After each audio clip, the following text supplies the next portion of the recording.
भले राख का, खाक मतलब राख, उसका भी चोला पहन लो, लेकिन पाक पवित्र बन के उसमें से निकल जाओ, तेरे ऊपर स्पर्श न हो सके। तो भले संसार में हम आए हैं, बहुत सारी यहाँ स्थिति परिस्थिति अनुकूल प्रति भला बुरा है, इसमें रहते हुए ज्ञान को अपना लो और अपने आप को ऐसे बचा लो कि खाक के बीच रहते हुए पाक जैसा निकल जाओ।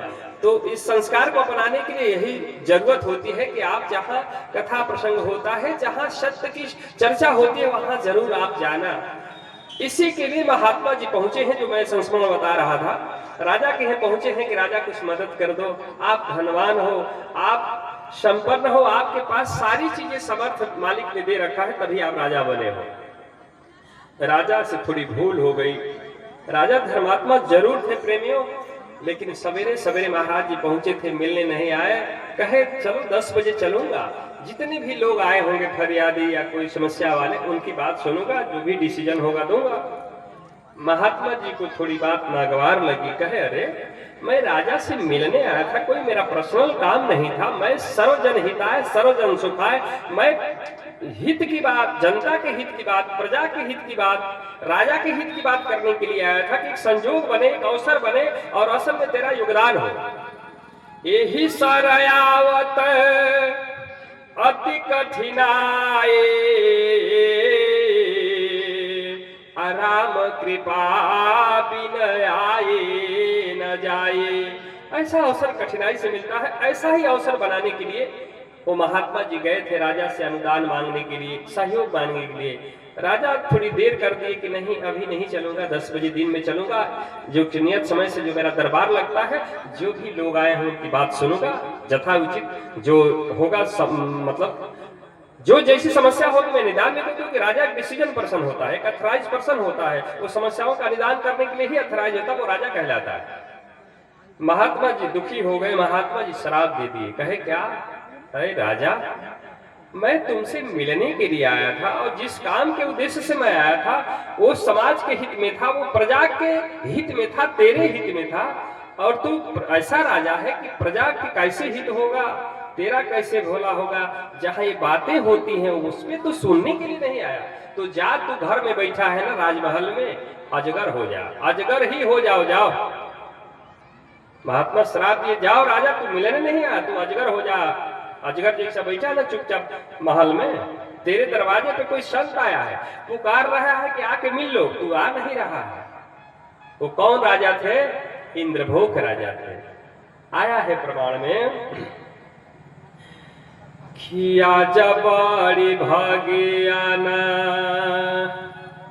अरे आज बड़ी भागियाना संता भेटाइले, आज बड़ी भागियाना संता भेटाइले, अरे संता भेटाइले हो साहेब भेटाइले, आज बड़ी भागियाना गुरुजी भेटाइले। तो इंद्र भोख राजाय जगरतन पायो, संत युधिष्ठिर आइले, आज बड़ी भागियाना संत भेटाइले। श्राप तो दे ही दिए महात्मा, श्राप लग भी गया, राजा का तन अजगर का हो गया। अब बड़ा हलचल मच गया कि अरे राजा तो बड़ा धर्मात्मा थे, इंद्रभोग राजा बड़े ध्यानी ज्ञानी थे, तपस्वी थे, सबका सम्मान करते थे, ये क्या हो गया? पता चला कि एक चूक हो गई है कि महात्मा मिलने गए तो मिलने नहीं आए, इसी में श्राप दे दिए। थोड़े दिन बीता है, युधिष्ठिर महाराज आए हैं।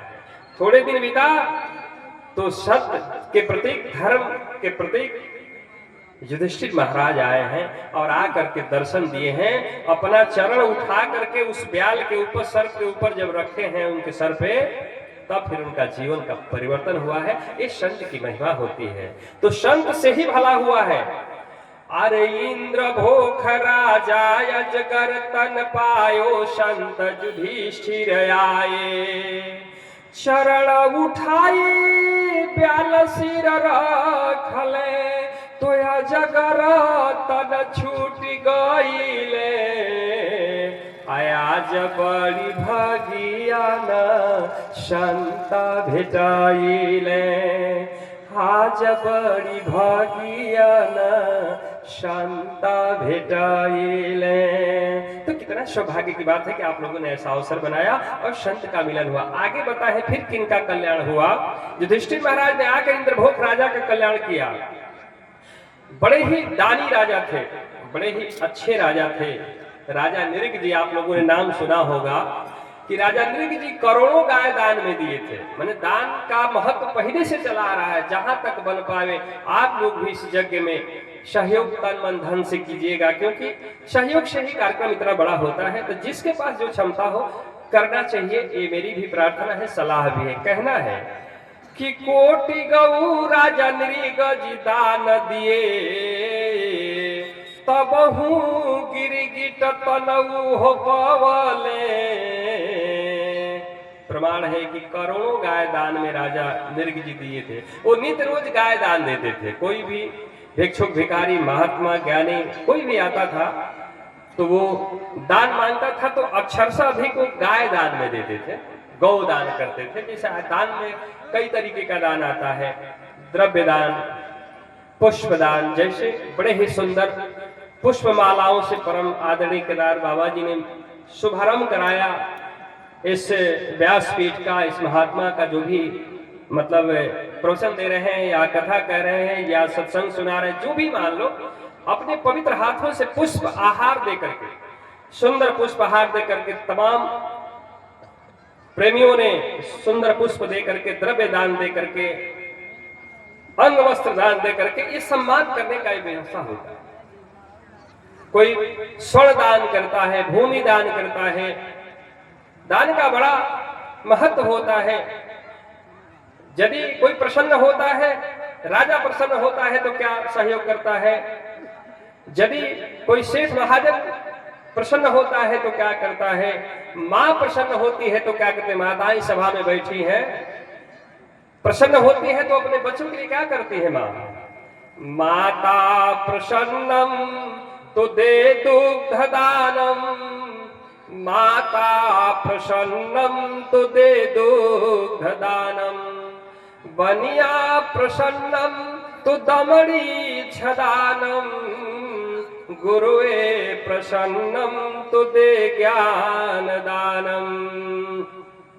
माता प्रसन्नम तो दे दुग्ध दानम, माता खुश होती है, बच्चों को दूध पिलाती है। राजा प्रसन्न होता है, कहता है दे दो कुछ दान, बहुत हमारे पास भूमि है, दान में दे दो। कोई कहीं स्कूल बन जाए, अस्पताल बन जाए, कहीं मंदिर बन जाए, कहीं आश्रम बन जाए। संपन्न व्यक्ति है, खुश होता है तो कहता है चलो मैं दान देता हूं, ये काम बड़ा हो जाए, पोखरा खुलवा दो, यज्ञ करा दो। माता प्रसन्नम तो दे दो, गुरु प्रसन्न होता है, आशीर्वाद देता है, शिष्य को महान बना देता है, जो उसके अंदर भीतरी शक्ति है उसको भी प्रदान करता है। इसी क्रम में राजा नृग जी थे, करोड़ों गाय दान दिए थे। एक गलती हो गई। क्या हो गया। एक ही गाय 2 बार दान में दे दी गई। एक कोई आए विद्वान जन, कोई धर्मात्मा गाय के लिए आए, कहे राजन एक मुझे गाय दे दीजिए। कहे ठीक है, मेरा तो ये कर्तव्य ही, मैं दे दे रहा हूँ, दे दिए। वो लेके चले गए। गाय थोड़ा बदमाश थी, रास्ते से मजबूत थी, छुड़ा के भाग गई। छुड़ा के भाग गई, फिर वो राजा के ही झुंड में गाय में चले आई। एक दूसरा जो है दूसरे दिन आते हैं मांगने के लिए, राजन मुझे भी एक गाय दान में चाहिए। कहे ठीक है, कोई बात नहीं, मेरा तो ये कर्तव्य है महात्मा जी। संजोग से वो जानकारी नहीं हुई, वही गाय जो है दान में फिर दे दी गई। अब वो दूसरा वाले लेके जा रहे थे, पहले वाले ने कहा अरे मैं, ये मेरी गाय है, तो मैं जा रहा था लाने के लिए, भाग गई थी, तो कहा कि अभी तो मैं मांग के लेके आ रहा हूँ। पहले वाले ने कहा कि मेरी है, दूसरे वाले धर्मात्मा ने कहा गाय तो मेरी है। दोनों लोगों में झगड़ा होने लगा। वो कहे मेरी है, वो कहे मेरी है। कहे कि अरे भाई मैं अभी लेके दान में राजा से मांग के आ रहा हूँ। पहले वाले ने कहा कि अरे मैं पहले से लेके आया था, ये भाग गई थी, मेरी है, वो कहे मेरी। इसी झगड़ा हुई गया। दोनों महात्मा कहे चलो चलते हैं, राजा ही इसका फैसला करेंगे, राजा बताएंगे ना किसको दिए हैं। राजा दोनों लोगों को देखे आश्चर्य में पड़ गए, कहे अरे तो दोनों ही 2 दिन पहले आए थे, ये क्या मामला हो गया। तब उन लोगों ने अपनी बात बताई कि राजा गाय दान में दिए थे। राजा बैठे थे ऐसे ही सिंहासन पे, सर जो है बुढ़ी जो है डुला दिए कि हाँ मैंने दिया था। दूसरे वाले ने कहा कि आप मुझे गाय दान में दिए थे ना, उनको भी कह दिया कि मुड़ी डुला दिए कि हाँ दिए थे। दोनों को कह दिए, सर हिला दिए कि दिए थे। तब पहले वाले ने श्राप दिया कि अरे राजा, तू राजा है, दानी है, आपका नाम विख्यात है, विश्व विख्यात है, राजा नृप को कौन नहीं जानता है देश दुनिया में, और आप जैसे राजा सही बात नहीं बोल सकते। दोनों के लिए एक ही बात बोल रहे हैं, सर हिला रहे हैं गिरगिट जैसा मुड़ी हिला रहे हैं, देखे होंगे ना गिरगिट मुड़ी हिलाते हैं। तो वह महात्मा श्राप देता है कि जा तू गिरगिटे हो जा। अब देखिए ये गलती हो गई, दोनों में डिसीजन सही नहीं कर पाए, सही कोई एक ही होगा तो बता देना चाहिए या, लेकिन राजा संकुचित हो गए कि दान तो मैंने दिया था दोनों को, लेकिन ये क्या मामला हो गया, एक ही गाय 2 बार कैसे दे दी गई है भाई। तो बात समझ में आई कि ये मामला हुआ था। तब तक बात आगे चली गई थी, बिगड़ गई थी। एक ने श्राप दिया कि जाओ राजा तू गिरगिटे हो जाओ, क्योंकि तू सही बात मुख से नहीं बोल रहे हो, मुड़ी डुला रहे हो ना गिरगिट जैसा, तो गिरगिटे हो जाओ। तो देखिए श्राप लग गया। कहना आया है प्रमाण में कि कोटि गऊ राजा नृग दान दिए, तब हूँ गिरगिट तनऊ हो पवले, ग्वाल ये बाल संग कृष्ण जी आए, ग्वाल ये बाल संग कृष्ण जी आए, तो गिरगिट तन छूट गईले, आज बड़ी भागिया न संता भेटाइले। तो संत के रूप में कृष्ण भगवान आए हैं और ग्वाल बालों के साथ आए हैं और आकर के राजा नृप को दर्शन दिए हैं। कितना प्रतापी ध्यानी राजा दानी थे, और इनकी थोड़ी सी गलती से भाई इतना बड़ा श्राप लग गया है, चल के निस्तारण कराया जाए। कृष्ण भगवान आकर के दर्शन दिए हैं, तब उनका चोला तन फिर चेंज हुआ है, वो गिरगिट से फिर राजा हो गए। ये संतों महिमा, ये महिमा संतों की है। आगे बताए हैं, अरे नीलगिरी पर बसे भुसुंडी, तहा गरुड़ चढ़ी आए भैया, तहा गरुड़ चढ़ी आए, काग भुसुंडी हरि गुण गायो, तू गरुड़ा के मोह छूट गईले, आज बड़ी भागिया न संता भेटाइले, आज बड़ी भागिया न, अरे आज बड़ी भागिया न संता भेटाइले, नीलगिरी पर बसे भुसुंडी, तहा गरुड़ चढ़ी आए। नीलगिरी पे काग भुसुंडी जी भगवान की कथा सुनाते थे।